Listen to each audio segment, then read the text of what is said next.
RCJ. Il est 13h45, on va continuer avec les grandes institutions juives de France et je suis avec Véronique Dubois, aumônier israélite des armées. Eh bien avec vous, Véronique Dubois, nous allons parler donc de l'aumônerie israélite. Et la première question, très simple, c'est qu'est-ce qu'une aumônerie ? Alors une aumônerie, William, c'est un service qui garantit la liberté de pratique religieuse dans un environnement public dit fermé, voire contraignant. Ainsi, un hôpital, une prison, un internat ou une caserne. Alors, mais quand on parle d'aumônerie, on parle de religion, Véronique. Et finalement, pourquoi avoir une aumônerie? D'ailleurs, il n'y a pas que des aumôneries israélites, il y a des aumôneries catholiques, je suppose qu'il y a des aumôneries protestantes, musulmanes, peut-être d'autres, je ne sais pas. Mais est-ce que c'est pas contradictoire avec le principe de la laïcité, toutes ces aumôneries et ces aumôniers? Et aumônières, d'ailleurs. Oui? Alors... je sais pas, moi je pose la question comme ça. Non, tout à fait. Mais vous avez raison, parce que ça me donne l'occasion de dissiper un point très important, qui est une véritable pierre d'achoppement. La laïcité à la française est associée abusivement à une hostilité envers toute affirmation publique d'une identité religieuse. Et je renvoie d'ailleurs nos auditeurs à l'article 1er de la loi du 9 décembre 1905 qui dit que la laïcité, je cite, garantit la liberté de conscience et de culte tant qu'il n'y a pas d'atteinte à l'ordre public et le tout dans le respect des lois de la République. Il y a donc, de la part de l'État français, une neutralité bienveillante vis-à-vis des cultes. Il faut savoir également qu'il existe une véritable typologie des régimes de laïcité dans le monde et qui distingue 3 régimes, et ces régimes s'expliquent justement par le lien historique des États avec les cultes qu'on trouve dans ces pays. Il y a un régime d'alliance en Italie, un régime séparatiste au Mexique par exemple, et en France un régime partenarial, c'est-à-dire qu'il existe une coopération informelle et ouverte entre les cultes et l'État, alors en France comme en Allemagne et aux USA par exemple. Or, il faut savoir que la France ne subventionne ni ne reconnaît aucun culte, sauf dans les institutions dites fermées que nous venons de citer, et là, elle finance donc des services d'aumônerie. Or, la laïcité militaire que vous avez évoquée, alors c'est un terme, donc il faut rendre à César ce qui est à César, et je rends donc au chef d'état-major des armées, le général Georges Lain, le terme de laïcité militaire. Elle illustre bien que la République n'est pas hostile à l'expression publique du sentiment religieux, mais même qu'elle reconnaît sa valeur dans certains contextes. Plus encore, on parle même d'exemplarité de la laïcité militaire. Et j'aimerais à ce titre d'ailleurs citer le président de la République, qui est également chef des armées, je le rappelle, Emmanuel Macron, qui s'est exprimé devant le Conseil français du culte musulman le 20 juin 2017. Et le président Macron dit ceci, se tournant donc vers l'ancien chef de l'aumônerie militaire, le grand rabbin Chaim Korsia, que chacun connaît, je pense. Il dit ceci. L'aumônerie aux armées, notamment, cher Chaim, est exemplaire en termes de formation, de communication et de dialogue avec les autres cultes. Cet exemple doit beaucoup au soutien du ministère des Armées. Il devra servir d'exemple aux autres associations et administrations concernées. Il y a donc, William, aucune contradiction entre le fait de vivre en France État laïque et les aumôneries militaires. Alors les aumôniers militaires sont des militaires, je suppose, oui. Donc rétribués par une solde, donc par l'État. Oui. Et est-ce qu'on peut parler de fonctionnaires, ou comme aussi, un peu comme les policiers ou les armées, ce sont ils ont des soldes, c'est bien ça. Est-ce qu'ils sont des fonctionnaires? Voilà ce que je veux dire. Oui, nous sommes fonctionnaires, nous recevons une solde puisque nous sommes militaires. Il faut savoir que les aumôniers ont plusieurs statuts. Alors déjà, l'aumônerie israélite des armées, nous sommes une quarantaine avec des statuts différents. Il y a ce qu'on appelle des aumôniers d'active, dont je fais partie, c'est-à-dire militaire à plein temps. Puis il y en a qui servent l'armée un certain nombre de jours par an, qu'on appelle des ESR, et d'autres qui sont des bénévoles, des réserves citoyennes. Et alors oui, l'aumônier en chef aujourd'hui, parce que nous avons donc un aumônier en chef, c'est le rabbin Joël Jonas, qui succède donc au grand rabbin Chaim Korsia. Et l'aumônier en chef est assisté d'adjoints selon les armes, terre, mer, brigade des sapeurs-pompiers.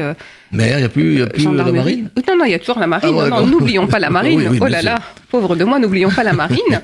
Et donc, il y a également des aumôniers régionaux qui sont assistés ça, je connais bien, les aumôniers régionaux. Oui, je crois que l'aumônerie a un air de famille pour vous, non, mais mon père était effectivement, Zichrono Livracha était aumônier régional à l'époque du Centre-Ouest.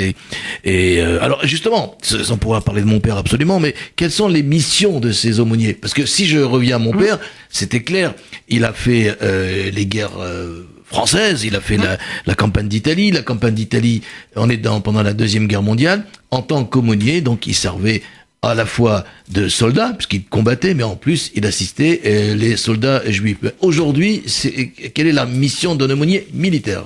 Alors, je rebondis sur ce que vous venez, enfin, je rebondis au sens figuré sur ce que vous venez de dire.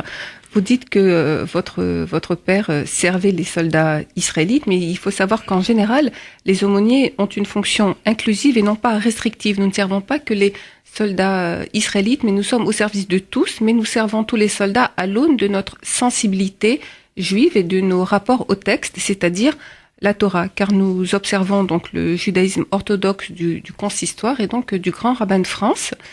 Alors, je tiens à dire aussi que nous avons une devise, Inéni, me voici, et que nous avons comme emblème sur notre uniforme les tables de la loi, oui, ça, qui sont brodées de fil d'or. Je m'en souviens, à l'époque c'était plutôt métallique, mais aujourd'hui c'est brodé de fil d'or, d'accord. Voilà, donc nos missions, nous avons donc des missions génériques, un corps de mission qui est d'assurer la cache-route à tout le personnel civil et militaire de la défense qui le souhaite. De façon générale, nous assurons un soutien spirituel et moral au personnel civil et militaire de la défense. Nous leur permettons également d'assurer dans le respect des impératifs de service, je le souligne, le Shabbat, les jours de fête. Nous sommes présents également dans les hôpitaux d'instruction des armées qui sont ouverts au public. Nous sommes présents, en fait, dans tous les... Vincennes, oui, Bégin, le Val-de-Grâce, à l'époque où c'était ma première affectation.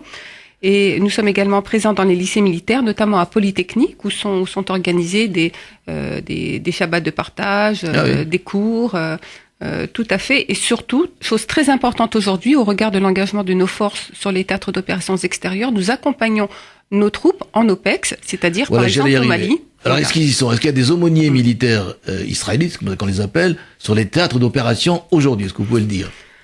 Je peux vous dire qu'en tant que militaire... C'est pas un secret de défense quand même. Si, peut-être. Non, je peux dire simplement qu'en tant que militaire, nous avons pour mission d'être au plus près de nos forces. Donc ça veut dire qu'à ce titre, des aumôniers accompagnent nos forces en OPEX et que, à ce titre-là, nous apportons notamment un soutien éthique auprès du commandement, notamment dans le domaine religieux, que nous soutenons le moral des troupes et nous sommes également très engagés dans les missions humanitaires, menées par l'armée française. Donc il y a certainement des aumôniers militaires israélites en Afrique et sur d'autres théâtres d'opération, peut-être même... Il y en a qui accompagnent nos forces, effectivement.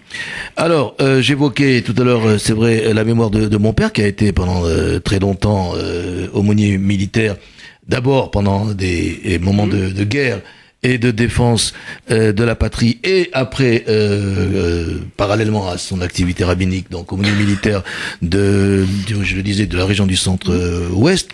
Y a-t-il une formation particulière pour être aumônier ou aumônière, puisque je rappelle quand même à tous ceux qui nous écoutent que Véronique Dubois est aumônière. C'est comme ça qu'on dit, non? Je suis aumônier. Aumônier, pardon. Une aumônière.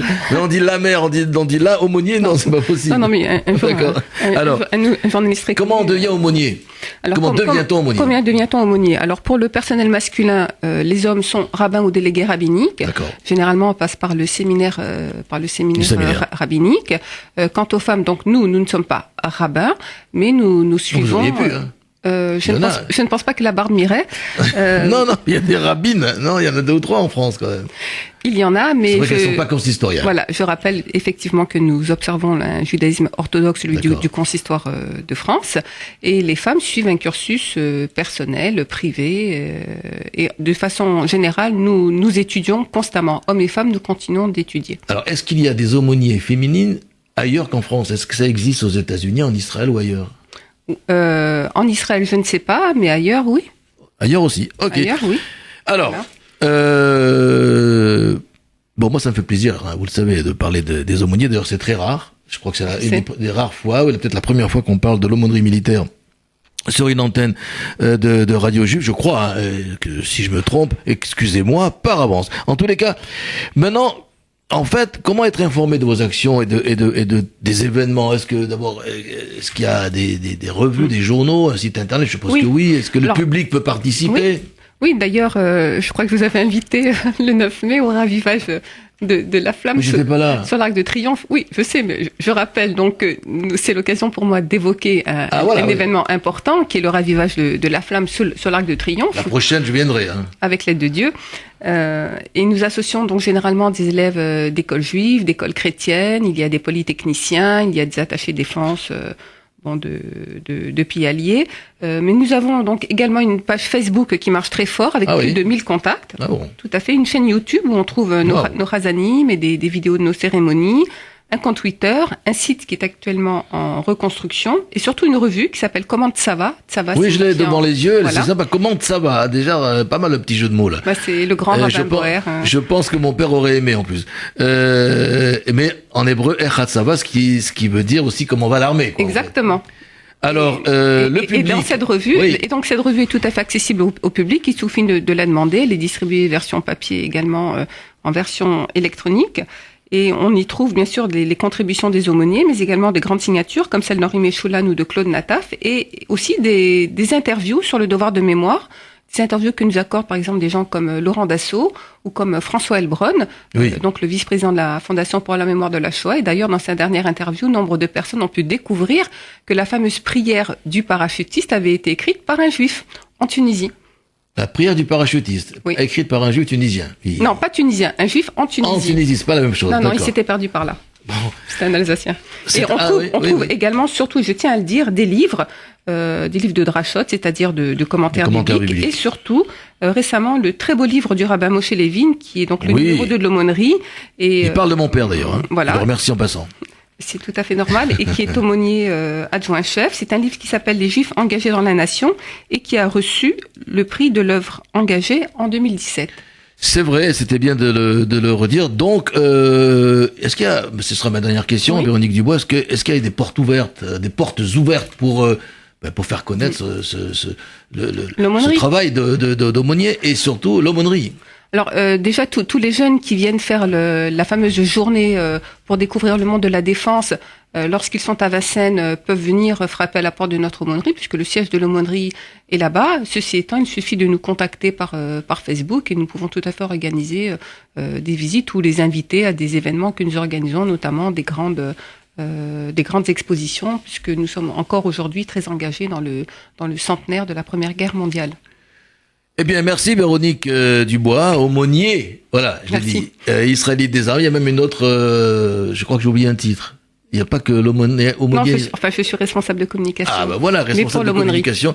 Et puis, puisqu'on parle d'armée, je vais en profiter. Je sais pas si ils sont peut-être sur un théâtre d'opération pour saluer le 4e régiment de dragons, qui était le régiment où j'avais mon service militaire. Merci. Voilà. Je sais pas s'ils sont en opération quelque part. En tous les cas, s'ils m'écoutent, ou si pas le ministre, je crois pas, mais en tous les cas la défense m'écoute, je suis de tout cœur avec eux. Voilà. Merci. En tout cas, Shabbat Shalom à tous. Shabbat Shalom à toutes et à tous. Chag Sameach pour la perspective de la fête de Shavuot.